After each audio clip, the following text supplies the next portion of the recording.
survey questions, there's some questions that are targeted at specific categories like the PMO, the architect, the executive steering committee, executive leadership steering committee, and then the program team.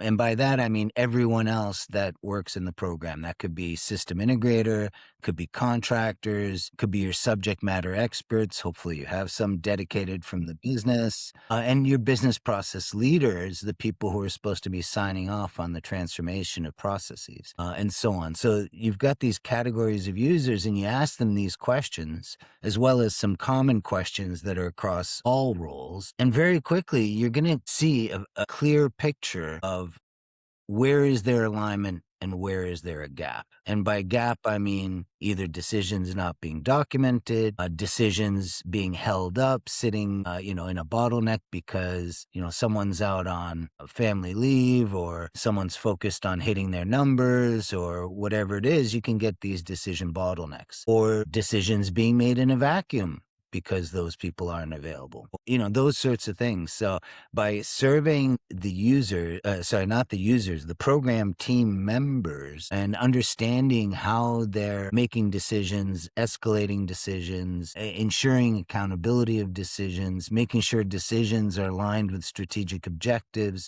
making sure that best practice deviations are documented or best practices are followed, best practices are known. All these things can quickly become identified, and then you can take corrective action. But if you don't find out till you're, going live, which I was shocked. I just saw an article from Eric Kimberling this morning on LinkedIn, another example of a huge failure. Within 6 months, they went from green to massive losses, right? So they waited too long and they went live and they had inaccurate inventory numbers. Now, how do you get to inaccurate inventory numbers? Either poor testing, poor design and build, loss of focus on certain aspects. Something was obviously significantly missed.